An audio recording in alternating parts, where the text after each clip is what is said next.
할렐루야, 늘 변함없이 저희를 사랑하시는 사랑의 하나님을 찬양합니다. 9월 27일 화요일, 저희가 함께 묵상할 말씀은 사무엘하 6장 1절에서 11절까지 말씀입니다. 사무엘하 6장 1절에서 11절까지 말씀 우리 함께 읽도록 하겠습니다.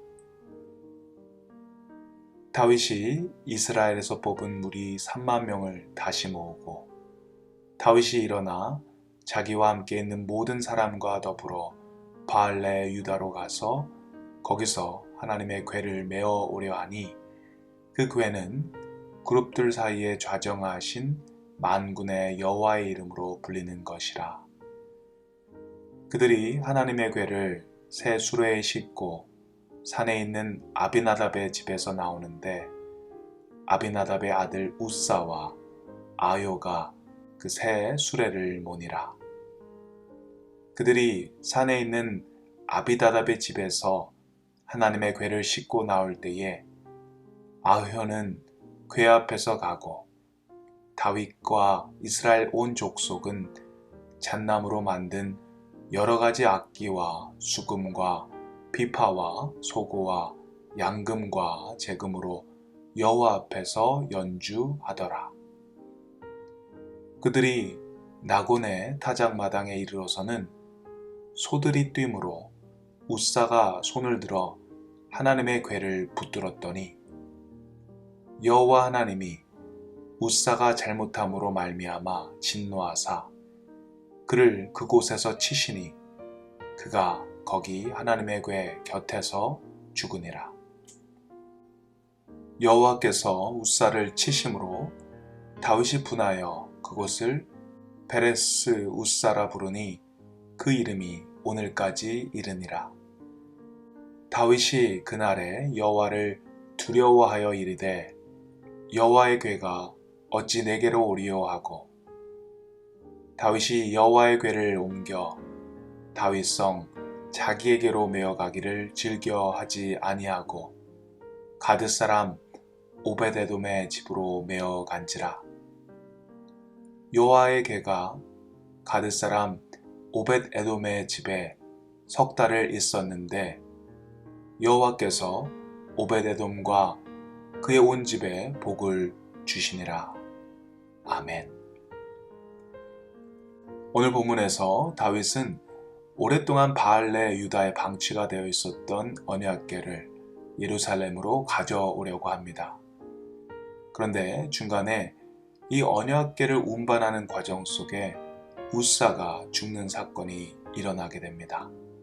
먼저 언약궤에 대해서 짧게 설명드리자면 이스라엘 백성이 출애굽할 당시에 하나님의 명령으로 이 언약궤가 제작이 되었습니다. 출애굽 당시에 이스라엘 백성들에게 하나님께서는 율법을 주시고 또 성막과 또 성막 안에 필요한 기구들 그리고 오늘 본문에 나오는 언약궤도 어떻게 만들어야 하는지 아주 디테일하게 가르쳐 주셨습니다. 그리고 이스라엘 백성들은 그 명령에 순종하여서 성막과 성막에 필요한 모든 기구들을 또 언약궤를 만들었습니다. 이 언약궤가 상징하는 것은 하나님이십니다. 하나님의 거룩하심, 하나님의 영광, 하나님의 임재를 상징한다고 할 수 있습니다. 그래서 이 언약궤는 아무나 아무렇게나 함부로 만지거나 다룰 수 없었습니다. 그래서 이 언약궤는 성막 안에서도 가장 거룩한 지성소에 놓여지게 되었습니다. 다윗은 하나님을 너무 사랑했기 때문에 하나님을 상징하는 이 언약궤를 꼭 예루살렘에 가지고 와야 한다고 생각을 했습니다. 그래서 오늘 다윗은 먼저 이 언약궤를 가지고 오기 위해서 온 이스라엘에서 3만 명의 군사를 뽑습니다. 이렇게 많은 군사를 뽑은 이유는 그 당시 법궤가 있었던 바알레 유다는 블레셋에서 가까웠기 때문에 혹시라도 하나님의 궤를 운반하다가 블레셋의 공격을 받게 되면 거기에 방어하기 위한 계획으로 보입니다. 3만 명의 병사를 모집해서 보낼 만큼 중요하고 절실한 사안이 바로 이 언약궤를 가지고 오는 것이었습니다. 다윗은 3만 명의 병사 모두를 이끌고 언약궤가 있는 바알레 유다로 올라갑니다. 산 위에 있었던 아비나답의 집에 하나님의 언약궤가 있었고, 언약궤를 꺼내서 새 수레에 싣고 나올 때에 아비나답의 두 아들 우사와 아이오가 그 수레를 몰았습니다. 언약궤를 이동하면서 다윗과 이스라엘의 모든 백성들은 잣나무로 만든 여러 가지 악기들과 수금, 비파, 소고, 양금, 재금 등을 치면서 여호와 앞에서 연주하였다고 합니다. 이 모습을 상상하면 정말 멋지고 웅장하고 아름다운 모습입니다. 사랑하는 하나님을 상징하는 언약궤를 다시 찾아오면서 수많은 사람들과 함께 여러 악기들로 찬양을 하면서 춤을 추면서 이동을 하는 것입니다. 마치 페스티벌에서 퍼레이드를 하는 것처럼 축제 분위기 속에서 기쁨의 찬양이 계속해서 이어지고 있습니다. 그런데 그런 축제 분위기 가운데 이 언약궤를 이동하다가 갑자기 비극적인 한 사건이 일어나게 됩니다. 그것은 낙원의 타작마당에 이르렀을 때 이 언약궤를 운반하고 있던 소들이 놀라 뛴 것입니다. 소들이 뛰면서 수레가 크게 흔들립니다. 하나님의 궤가 흔들려서 떨어지려고 하는 상황입니다. 깜짝 놀란 우사가 손을 내밀어서 하나님의 궤를 붙듭니다. 그런데 그때 여호와 하나님께서 우사를 심판하셔서 그 자리에서 죽게 만드셨습니다. 축제 분위기가 갑자기 싸늘해집니다. 잔치집이 갑자기 초상집이 되어버린 그런 어이없는 상황이 벌어진 것입니다.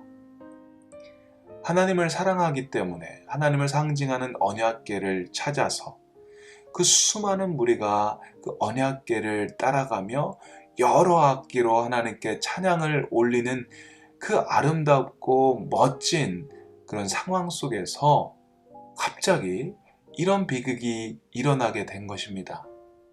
우사는 그 소중한 하나님의 언약궤가 부서질까봐 순간 본능적으로 붙잡았던 것일 텐데 하나님께서는 그를 그렇게 죽게 하셨습니다. 그것이 참 이해하기가 어려울 것 같습니다.